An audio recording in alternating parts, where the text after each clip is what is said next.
Good morning students. आज के lecture में यूनिट 1 का एक और टॉपिक हम लोग कवर करने वाले हैं। तो उसमें एक टॉपिक है डेटाबेस आर्किटेक्चर। तो डेटाबेस आर्किटेक्चर के अंतर्गत हमें 3 टॉपिक पढ़ना है। तो उसमें से पहला टॉपिक आज हम लोग पढ़ रहे हैं और उस टॉपिक का नाम है क्लाइंट सर्वर मॉडल। तो क्लाइंट सर्वर मॉडल को स्टार्ट करने से पहले मैं आप लोगों को बता दूं कि आज के लेक्चर के टॉपिक्स क्या क्या हैं जिन पर हम लोग आज डिस्कशन करने वाले हैं, देखने वाले हैं। तो सबसे पहले हम लोग देखेंगे what is client server model. फिर हम लोग देखेंगे क्लाइंट सर्वर मॉडल का एक डायग्राम के जरिए मैं आपको समझाऊंगा। फिर देखेंगे क्लाइंट सर्वर मॉडल के कंपोनेंट्स, जितने भी घटक हैं उनके बारे में हम लोग देखेंगे। फिर उसके बाद क्लाइंट सर्वर मॉडल के वर्किंग स्टेप्स को हम लोग देखेंगे। तो चलिए शुरू करते हैं। तो सबसे पहले मैं आपको डायग्राम के माध्यम से समझा दूं, उसके बाद थ्योरी को मैं आपको कवर करूं। तो ये है नेटवर्क, ये है सर्वर मशीन और ये क्लाइंट 1, क्लाइंट 2, क्लाइंट 3, 3 क्लाइंट हैं। और मान के चलिए ये जो क्लाइंट है उसको कोई इमेज चाहिए, कोई पिक्चर चाहिए। तो सबसे पहले ये अपने वेब ब्राउज़र को ओपन करेगा और वहाँ पर किसी वेबसाइट को टाइप करेगा और वहाँ से किसी भी पर्टिकुलर इमेज के लिए रिक्वेस्ट करेगा, है ना। तो वो रिक्वेस्ट जो है इंटरनेट या लैन या मैन या वैन के माध्यम से सर्वर मशीन तक जाएगा और उस रिक्वेस्ट को सर्वर मशीन जो है वो रिसीव करेगा और इस क्लाइंट के द्वारा रिक्वेस्टेड जो भी इमेज है उस फाइल को डेटाबेस में वो सर्चिंग करेगा, प्रोसेसिंग करेगा। प्रोसेसिंग करने का अर्थ है उस फॉर्मेट में तैयार करेगा जिस फॉर्मेट में ये यूज़र जो है उस इमेज को देख पाए। तो सर्चिंग करता है, प्रोसेसिंग करता है और प्रोसेसिंग करने के बाद में वापस उस इमेज को, उस फाइल को, उस क्लाइंट 1 को और रिस्पॉन्स के रूप में रिटर्न कर देता है। और उस फाइल को ये क्लाइंट का जो ब्राउज़र है, ब्राउज़र एप्लीकेशन सॉफ्टवेयर, उसे डाउनलोड करता है उस फाइल को, उसके बाद इसके स्क्रीन पर रेंडर करता है, उसे दिखाता है। उसी तरीके से मान के चलिए ये जो क्लाइंट 2 है उन्हें नेट बैंकिंग के थ्रू वह कुछ ट्रांजैक्शन करना चाहता है ना, कुछ अमाउंट जो है वो किसी को ट्रांसफ़र करना चाहता है। तो ये जो है अपने मोबाइल में www.sbi.com करके वेबसाइट है, मान के चलिए वो ब्राउज़र में URL बॉक्स में उस वेब एड्रेस को टाइप करते हुए रिक्वेस्ट भेजता है किसको, सर्वर को, इंटरनेट या लैन के माध्यम से, वैन के माध्यम से। फिर उसके बाद जो सर्वर मशीन होगा SBI का, वो अपने डेटाबेस में उस वेब पेज को सर्च करेगा, प्रोसेस करेगा और इसे HTML फॉर्मेट में, क्योंकि वेब पेज जो है HTML फॉर्मेट में होते हैं, जैसे कि इमेज फाइल .jpeg फॉर्मेट में होता है, वर्ड फाइल .docs फॉर्मेट में होता है। उसी तरीके से HTML फाइल के रूप में, है ना, उस वेब पेज को रिस्पॉन्स के रूप में वह भेजेगा और उनके मोबाइल की स्क्रीन में उसका जो होम पेज होगा SBI का वो ओपन हो जाएगा। तो इस तरीके से अब मान के चलिए कोई क्लाइंट 3 है, उनको कोई ऑनलाइन शॉपिंग करनी है ना। तो वो सपोज़ यहाँ से www.amazon.in करके अपने ब्राउज़र के URL में वो वेब एड्रेस को टाइप करता है। उसके बाद, है ना, तो जैसे ही वो टाइप करके एंटर करेगा तो वो रिक्वेस्ट जनरेट होगा क्लाइंट मशीन से और वह सर्वर मशीन के पास जाएगा। सर्वर जो है अपने डेटाबेस में क्या करेगा, अमेज़ॉन का जो पहला होम पेज होगा HTML फाइल फॉर्मेट में तैयार करके उसे रिस्पॉन्स करेगा किसको, क्लाइंट मशीन को। और यह वेब पेज जो है इस क्लाइंट मशीन के ब्राउज़र के द्वारा डाउनलोड करके उनकी स्क्रीन में उन्हें दिखाया जाएगा। तो इस तरीके से पूरे मॉडल में हम यही देख रहे हैं। तो कुछ यूज़र्स होते हैं, वह रिक्वेस्ट जनरेट करते हैं और उस रिक्वेस्ट को सर्वर के पास भेजते हैं और सर्वर जो है उनके द्वारा रिक्वेस्टेड रिसोर्स को या उनके द्वारा रिक्वेस्टेड सर्विस को या फाइल को यहाँ से अपने DBMS में, डेटाबेस में से उसे सर्च करता है, उन्हें प्रोसेस करता है और उस फाइल फॉर्मेट में तैयार करता है जिस फाइल फॉर्मेट में इन क्लाइंट्स को वो फाइल रिक्वायर्ड होगा, ज़रूरत होगा।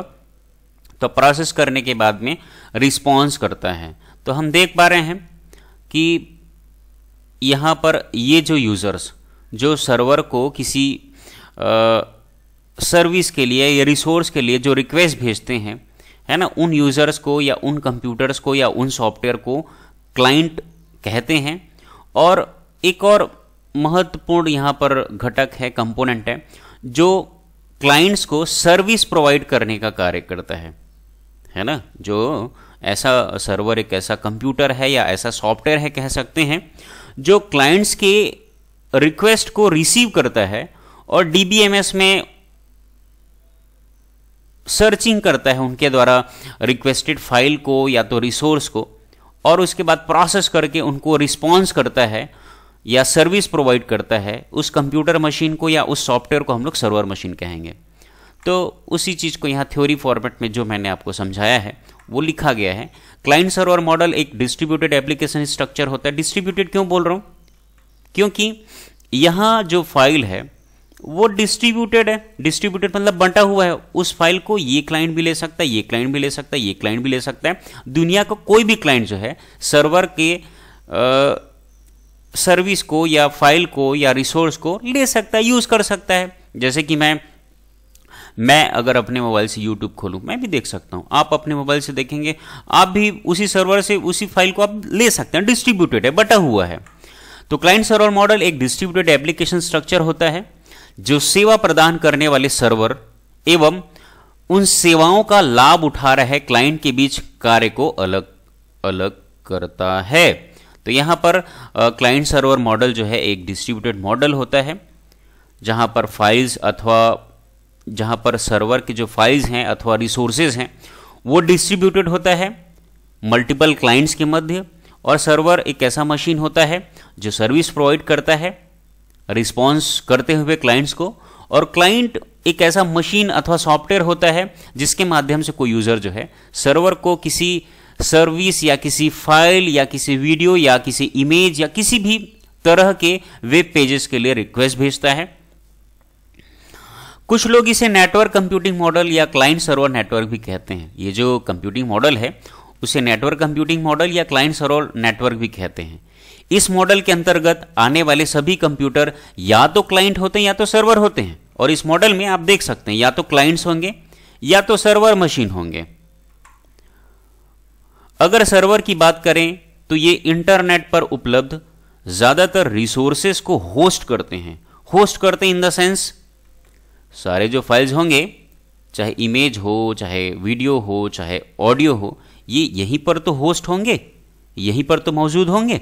तो सर्वर मशीन जो है रिसोर्सेज को, फाइल को होस्ट करने वाले मशीन होते हैं, सॉफ्टवेयर्स होते हैं। इन सर्विसेज के लिए एक क्लाइंट उस सर्वर से रिक्वेस्ट करता है ना।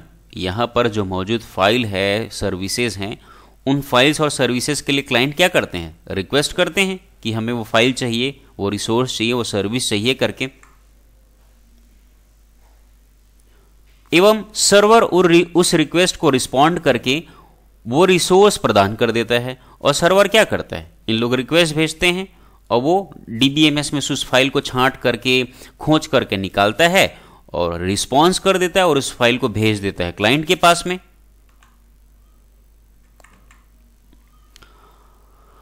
जब ये दोनों आपस में संपर्क करते हैं तो सिर्फ सर्वर ही रिसोर्स साझा करता है। इसमें क्लाइंट कोई रिसोर्स अर्थात डेटा शेयर नहीं करता है। तो बोलने का अर्थ ये है, यहां पर क्लाइंट का काम होता है रिक्वेस्ट भेजने का और सर्वर का काम होता है उस रिसोर्स को, उस फाइल को, उस सर्विस को प्रोवाइड करने का। तो यहां पर रिक्वेस्टर होता है क्लाइंट मशीन या क्लाइंट सॉफ्टवेयर, और जो प्रोवाइडर होता है, प्रोवाइडर रिसोर्स को प्रोवाइड करने वाला, फाइल को प्रोवाइड करने वाला, वो सर्वर मशीन होता है।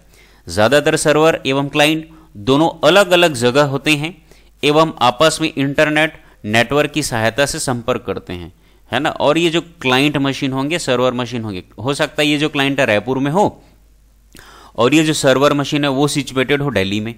तो क्लाइंट और सर्वर ज्यादातर केसेस में अलग अलग स्थान में होते हैं और इंटरनेट और नेटवर्क की सहायता से संपर्क करते हैं।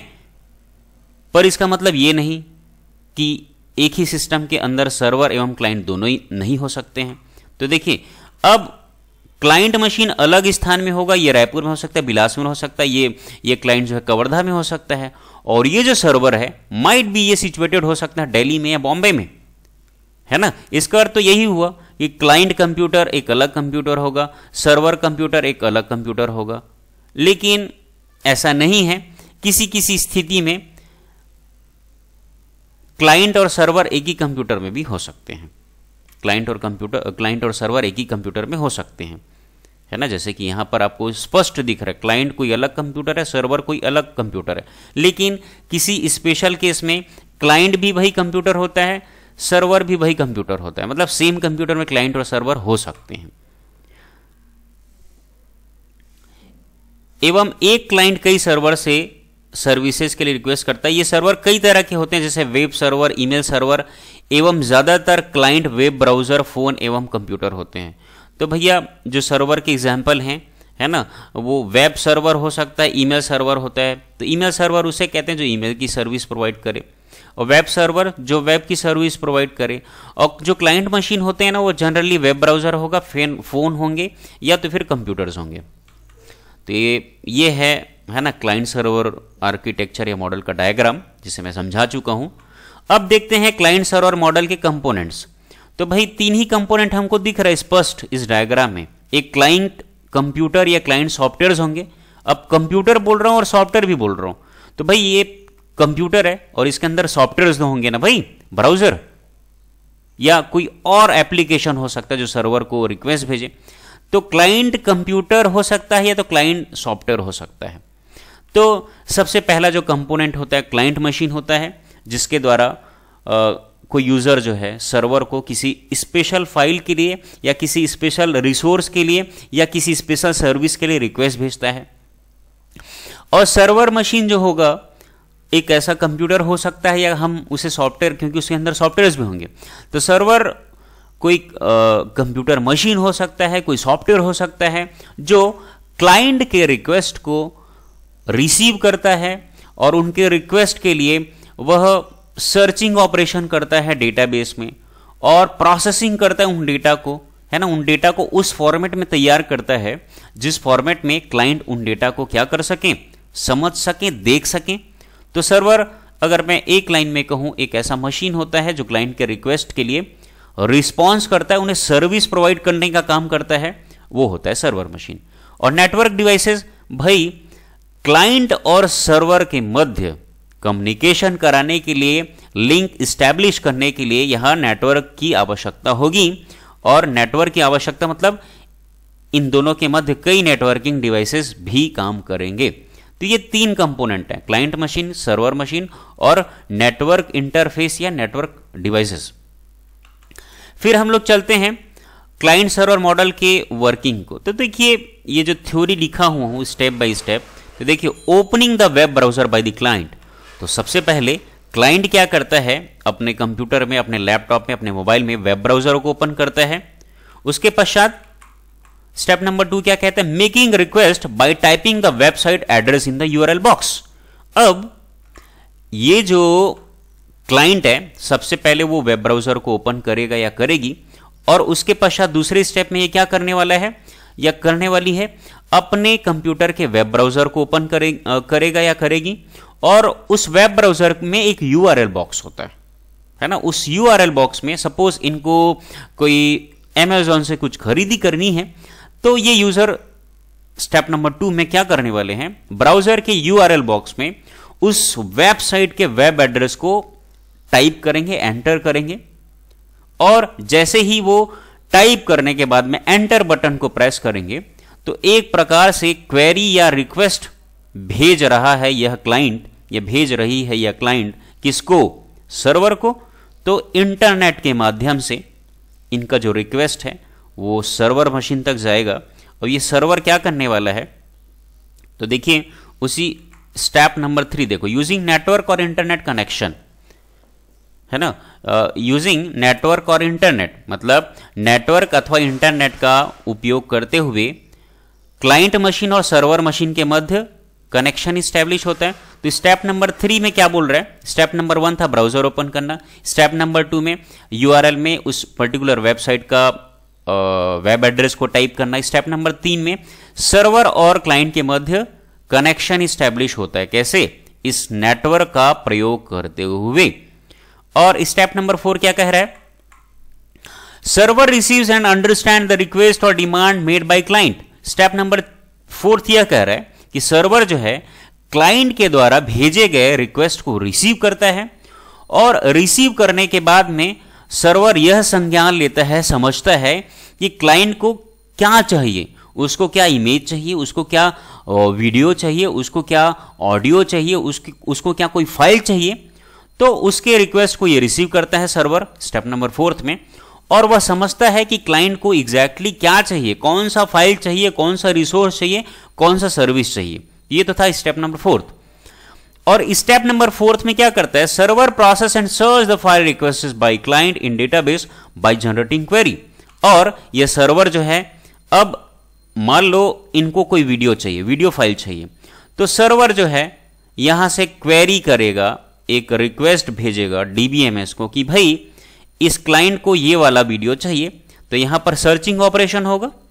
तो सर्वर जो है स्टेप नंबर नेक्स्ट में क्वेरी जनरेट करेगा, पूछेगा डीबीएमएस को कि इस यूजर को ये वाला वीडियो चाहिए, तो वहां सर्चिंग होगा और सर्च होने के बाद में वो जो वीडियो फाइल है ये डीबीएमएस जो वापस सर्वर को दे देगा और सर्वर जो है अगले स्टेप में, है ना, उस फाइल को क्लाइंट के पास भेजेगा और अगले स्टेप में, है ना, रिस्पॉन्स के फॉर्म में ये देखिए ये फाइल जो है यहां से क्लाइंट के ब्राउजर के पास चले गया और अगले स्टेप में यहां क्लाइंट मशीन में जो ब्राउजर एप्लीकेशन होगा इस फाइल को डाउनलोड करेगा या बफर करेगा और उसके पश्चात वो फाइल जो है इस क्लाइंट मशीन को, है ना, क्लाइंट को, यूजर को, है ना, वेब ब्राउजर में रेंडर कर दिया जाएगा, प्रदर्शित कर दिया जाएगा, दिखाया जाएगा।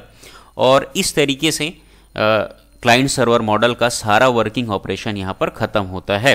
तो वो सारे स्टेप्स को मैंने थ्योरी फॉर्मेट में यहाँ इंग्लिश में लिखा हुआ है, तो आप लोग सारे हिंदी मीडियम स्टूडेंट लोग हैं वो इन्हें समझेंगे और मैंने तो समझा भी दिया सारे स्टेप्स को, और नोट्स बना करके प्रॉपरली टाइम में आप लोग गूगल क्लासरूम में नोट्स को सबमिट करेंगे। तो आज के लेक्चर में इतना ही। Thank you very much.